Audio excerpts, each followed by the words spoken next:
Welcome everyone to this short discussion on human-centered AI adoption. My name is Liam Hoffman, Head of AI at the Strategy Group, and we are a boutique consultancy focusing on primarily transforming human experiences by focusing on the intersection between humans and technology. Today, I'm joined by Michael. He's a global business leader with over 25 years of executive experience, scaling SaaS enterprises and championing ethical technology implementation. The great thing about our guest today, Michael, is he's not just talking about responsible AI adoption, he's helping his organization and other organizations actually do it, building the business cases, designing governance frameworks, and navigating the regulatory landscape as it evolves. He is a vocal advocate for putting humans at the center of AI strategy, which is exactly what we're here to unpack today. In terms of setting the scene, Australia is carving out a more distinctive position on AI day by day. We've got the AI ethics principles, got the Digital Transformation Agency's policy for responsible AI in government, and there's a growing conversation about what guardrails should look like in the private sector and the public sector. Today, we're going to explore what human-centered AI adoption actually means in practice, but also how organizations can move beyond the hype and put their people at the center to build AI strategies that ultimately create genuine, sustainable value. Welcome, Michael. Thanks for being part of this conversation. Thank you, Liam. And I'm really excited to have a good chat. Yeah, I think a really good place to start, and the reason why I wanted to have this conversation in the first place was a really good reframing insight that you posed, which was, leaders are adopting AI within their organization, and a lot of them innately sort of go, what will AI replace, rather than how can AI actually help our people do their jobs better? And so I wanted to start off by asking, in your experience, what makes organizations sort of get stuck in that replacement mindset, and what helps them shift? Yeah, no, it's a really good point, and thanks for raising that, Liam. Yeah, look, as a leader, you're governed by metrics, KPIs, costs, P&L, all of that fun stuff, right? You're running a business, and at the end of the day, if you're a public organization, you're beholden to shareholders. Private, you're making sure that you can pay the bills and keep a sustainable business. Look, AI, it's the current buzzword. It's great, fantastic. We see so many advances in those technologies, and a leader's going to go, great, how can I save money? So what I'm championing and what I really believe in is, rather than looking this as a cost, way of managing your cost, why don't we look at this from a human-centered perspective and enhancing human potential? Because the more that you can enhance people to do their roles better and faster and more productive, the more productive you as the organization is going to be. And we all know, Liam, you've been experienced quite a lot. The major hassles or the major burdens for organizations is hiring good people, retaining good people, and building productivity. So if you can build that trust with your organization, your employees, help enhance the morale, enhance the human potential, you're going to be that much better. Rather than just saving one headcount, you're actually increasing productivity, synergistically. Yeah, 100% agree. And I think what's interesting there about the replacement sort of trap is that it really is a symptom of the AI learning curve. A leader, sees ChatGPT, Copilot, whatever it is, they see, as we've all seen, some magic, some potential, and then they leap towards, as you mentioned, cost optimization, or we won't need as many people anymore. But it really is that uninformed optimism. As you probably know, once you move from experiment to actually trying to implement AI within the organization, you sort of discover that AI isn't as bulletproof as it seems. Performance varies wildly depending on who's using it, how they're using it. And so to your point in enhancing people, the real opportunity isn't to replace humans, it's more to invest in educating them. Exactly right. That's exactly, because you want to improve productivity of your existing base. And if you can do that, your cost models change. And not only that, but the trust within your own organization and your customers because now that they know that you're using technology to leverage and improve productivity with the trust that you've built over those years. Yeah, 100%. The other thing you mentioned, which I definitely aligned with, was you mentioned 4 areas where you think AI can deliver value. One was automating mundane tasks, unlocking insights, supporting lifelong learning, and then promoting accessibility. Yeah. I guess in your specific role at Jigsaw as well, what use cases have you seen that could help organizations leverage the value that you're seeing? Yeah, no, it's a great point there. So look, I work for an organization called Jigsaw Australia, which is an employment pathway for people with disabilities. And so where I see AI really coming to the fore is how do we enhance that human potential? How do we build a labor force for the future, not only just today? So if we can help improve people's capabilities to do those, mundane, repetitive tasks, allowing you that opportunity to learn new skills and enhance your potential, all right, aren't you that much better off as an individual and as an organization? So they're the types of use cases that we're looking to build and leverage within not only our organization, but within our partners. And so, yeah, it's just that journey of, changing the mindset from cost optimization, as you mentioned, to enhancing human potential, removing those tasks that occupy your time, allowing you to do more sophisticated and complex tasks, and enhancing your potential. Yeah, I agree. And I guess on that, especially when it comes to the idea of automating mundane tasks, I think right now AI does deliver most value on tasks that I guess don't cross systems. Like they're in one, they're like using ChatGPT or something like that. It's like writing, summarizing, getting past the blank canvas problem. Yep. Most use cases haven't really expanded beyond accelerating individual tasks to like complete workflows yet. Yeah. And that's another thing I want to talk about with you because the word agentic AI comes up a lot. The thing to consider is also that these models aren't, a lot of them say we're in the amoeba stage, we're very early on. And I think for leaders, as they look at this new technology, right now it's sort of good enough for tasks, but good enough isn't good enough. Right. For a lot of different tasks, right? We expect precision. Oftentimes we think, it's going to do this simple sounding activity, but that in itself is a multi-step task that AI struggles with. So, even especially with the Microsoft suite, like you oftentimes get better results from just traditional automation rather than generative AI. And that comes back to that education piece. But I think it's interesting with Jigsaw. And the flip side is that AI is a great equalizer for accessibility. Like whether someone faces a language barrier or a disability or anything like that, these tools are becoming great equalizers. And especially when it comes to AI with writing or translation, you can't often tell the difference anymore, which is great.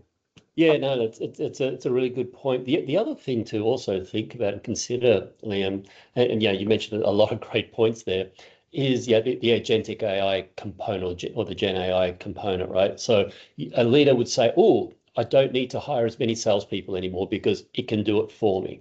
The problem, though, is that it's a tool, right? And it's only as good as what you teach it. All right. So if you don't have that human element, that ability to point it in the right direction and continue to teach it, but also monitor the output.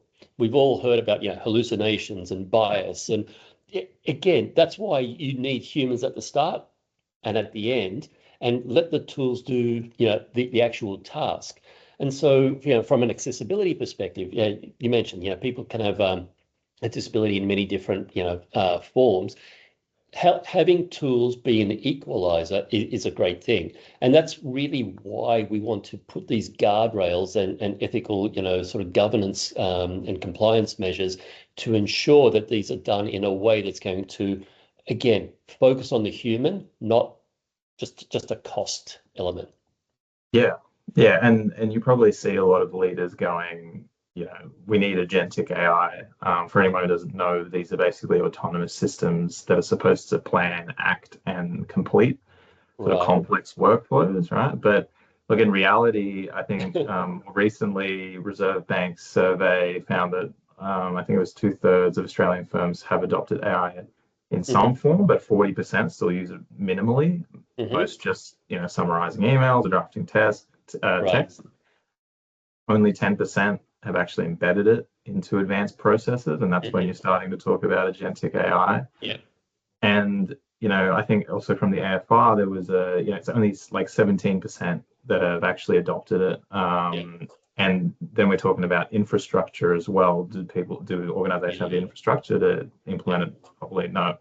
So even for agentic AI leaders dreaming about AI running their operations autonomously, that future is a lot further away than what those vendors would lead you to believe. And that's why, as you said, that focus on your talent, your people, is a good place to start right now before we get to the point where it's actually implementing agentic AI. Exactly. Look, it's not a panacea for everything, right? It's not this magic thing that, oh, I implement this agentic AI agent and it does all of my job for me. There's a lot of work that needs to go into a lot of planning, a lot of design to make it work, and a lot of it has to be tailored to your processes and your end. So there's no one tool that's just going to plonk into your infrastructure and magically, do everything that you think it will do. Yeah, agreed. Shifting to I guess balancing ethics, governance, and innovation, we're definitely seeing a real tension in the market right now. I think organizations are under pressure to move fast on AI to capture whatever commercial advantage there is.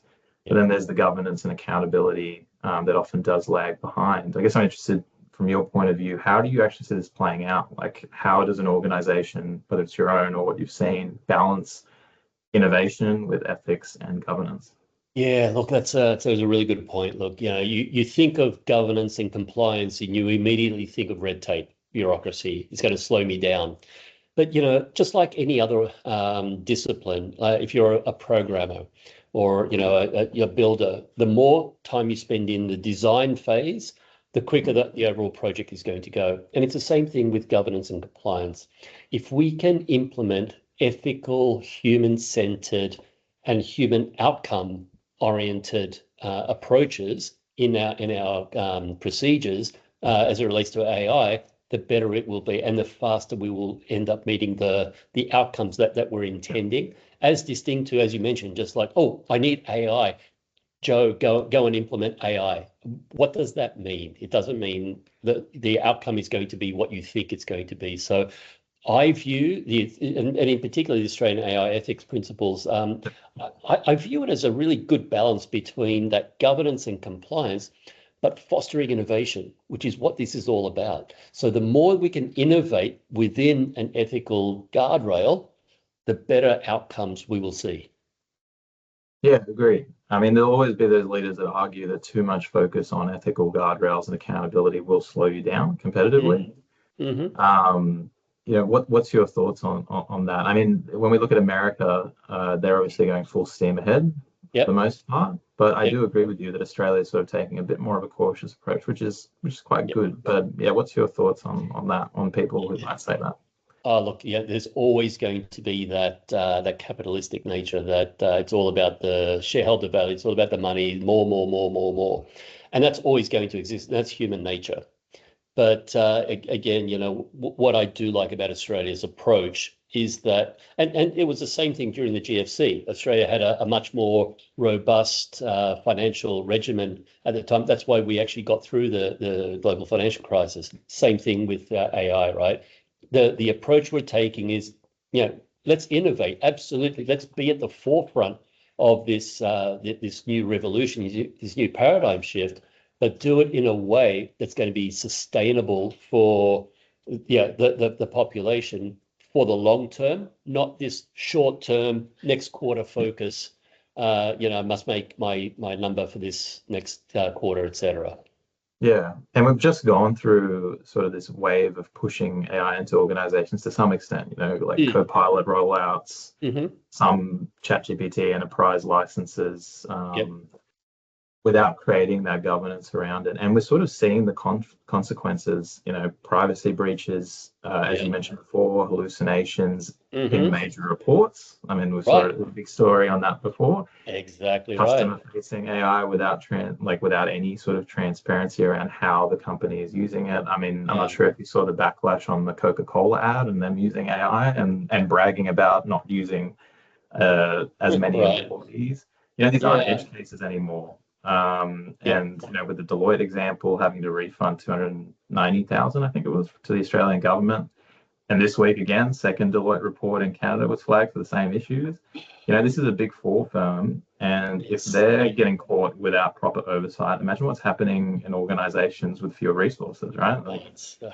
Totally, yeah. And you brought up before the American-Australian divide, right? Well, you could see organizations like Deloitte and Coca-Cola, right, getting caught by not having these guardrails, and look at the consequences. And it's not only the fine. The fine's immaterial to them, right? They've got more money than anything, but it's more about the trust that's being broken and the doubts that it starts seeding, and maybe this is evil as this thing to it's being a good thing. Whereas we take that more cautious approach while still allowing us to grow and advance in good time, but doing it properly in that human-centered way. It's that trust factor, Liam, that's so important to making sure that this is something that we're all going to have for forever. As this thing it's just a fad. It's going to go away, and 5 years ago you'll say, "Oh, do you remember this AI bubble? What happened to that?"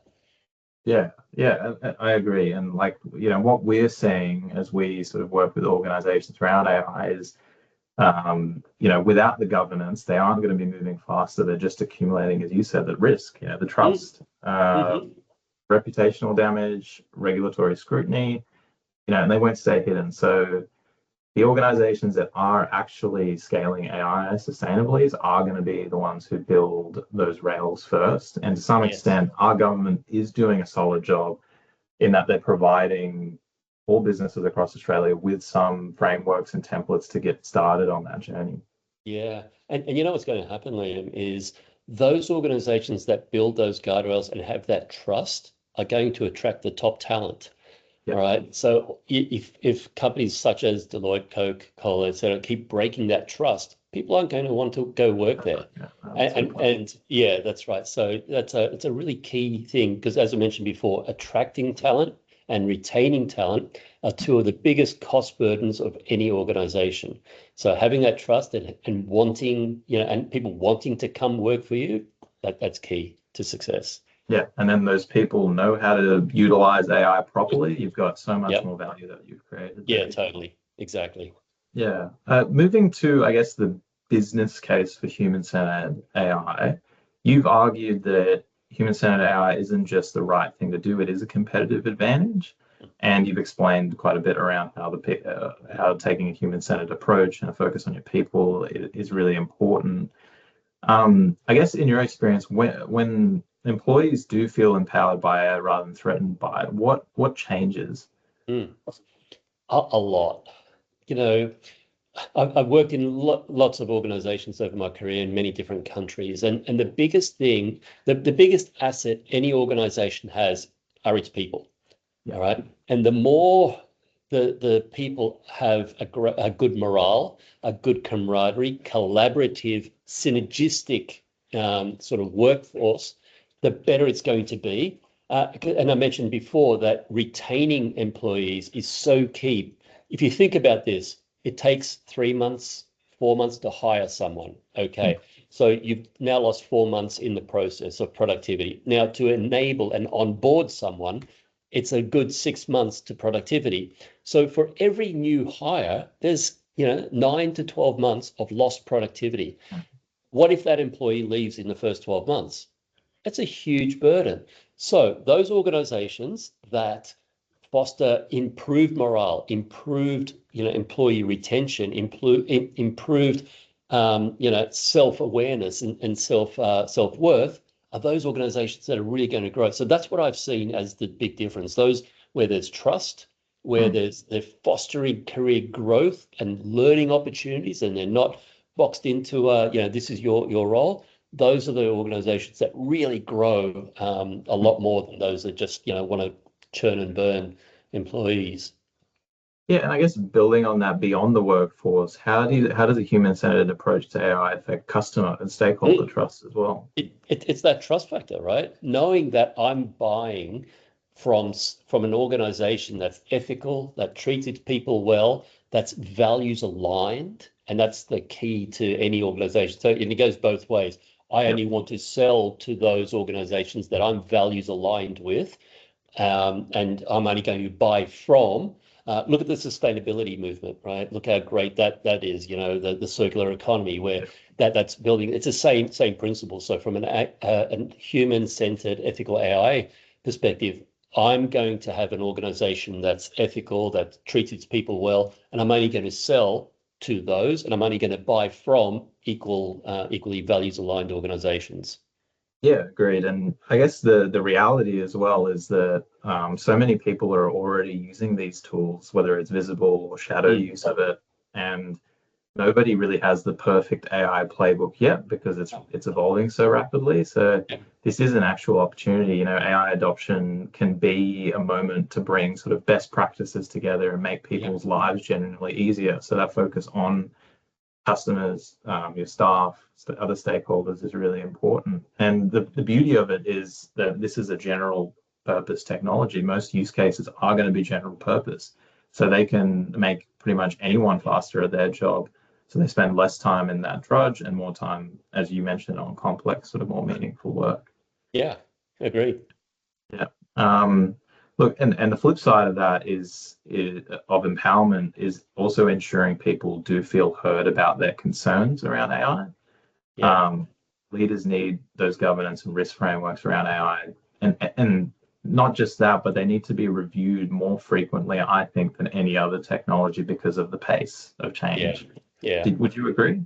I do. And look, whether it's AI or any other item, being accessible to a leader to be able to talk about these concerns is key. But you're right, particularly with AI, right? Is how do we use this, and are there any ethical concerns about using that and bringing that to a leader's attention? Look, despite the notion that a leader knows everything, leaders don't know everything. Right? A leader is only as good as the people that they're surrounded with. And the more that everybody can work as one team and come to the leader if they spot something that perhaps hasn't been foreseen, the quicker you can put that guardrail in to circumvent any future sort of malpractice, etc. Yeah, yeah. Just to round out this conversation around trust, what you're basically saying is when employees feel empowered by AI rather than threatened, the engagement sort of changes, retention improves, performance lifts. And then beyond the workforce, customers notice too, as you mentioned, in a market sort of where trust is eroding, where people are increasingly skeptical of what's generated by AI versus what's actually come from a human. Yep. Organizations that are transparent about how they use AI internally and externally and prioritize that the human oversight are building that genuine competitive moat in the long term. Yep, agreed, 100% there. I saw this analogy of they call it, I guess it was referred to as an AI sandwich. So, it's human at the front because you're planning, you're thinking, you're designing, you're letting AI do the work itself, but then the humans come back to monitor and review the output to ensure that it was as is designed. So, if you think of it that approach, and your customer knows that that's what you're doing, so you're building, it's the best of both worlds. You're paying for that human thought. The tool does the actual, heavy lifting of the mundane tasks. So the output is exactly what the customer wants in a very trustworthy way. Yeah, no, agreed. And I love that analogy. It's really good. I'll start using that. In terms of, just to wrap up here, between the AI ethics principles you mentioned, as I mentioned, the DTA's responsible AI policy, Australia does seem to be slowly staking out a position. And you're on top of this. You always share your sort of thoughts about it. Like, what makes you optimistic about this approach? And I guess also more critically, where do you think we still have work to do? Look, there's a lot of work to do in a lot of ways, and because the technology is changing, the concepts are changing, the use cases are changing. And I think being on top of that is always going to be key. Where I'm optimistic is that balance between governance and innovation. So I actually see that the governance, the guardrails are fostering innovation because that's the end product, as distinct to building a bureaucratic circle that stifles that. So that's the good thing. In terms of where we need to keep focusing, it's that human element, right? Are we doing this for the benefit of humanity? Are we doing this to enhance human potential? And if we can keep designing the guardrails, the processes, the compliance measures with that human output and enhancing human potential in mind, then I'll be comfortable and okay. But if we start shifting to saying, that capitalistic nature that, oh yeah, do that, but it's got to be for the benefit of the dollar, well, then that's probably not the right approach. Yeah. I mean, what I like about our approach is we're not moving recklessly fast, as you said, but we're not standing still, which is really good. That's it. What makes me optimistic is that we are treating governance as an enabler rather than a blocker. Where I think we still have work to do is sort of translating these frameworks into practical guidance. Yeah. The recent policy template that came out is really, really good. I think it's a good starting point.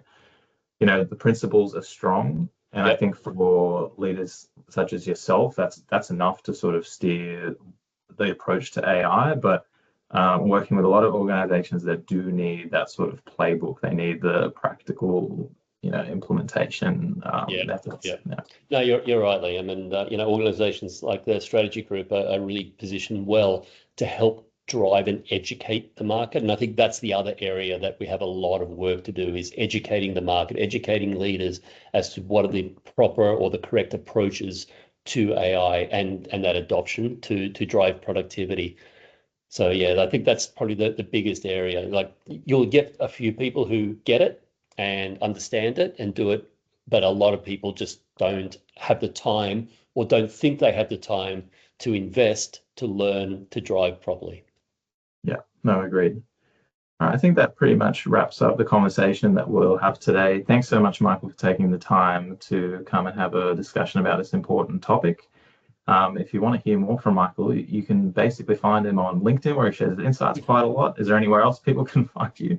That's probably have like a blog or something? Yeah, that's probably about the best way for now. Yeah. Yeah. Okay. Sounds good. Awesome. Thanks very much. Have a good day. Thanks, Liam. Take care.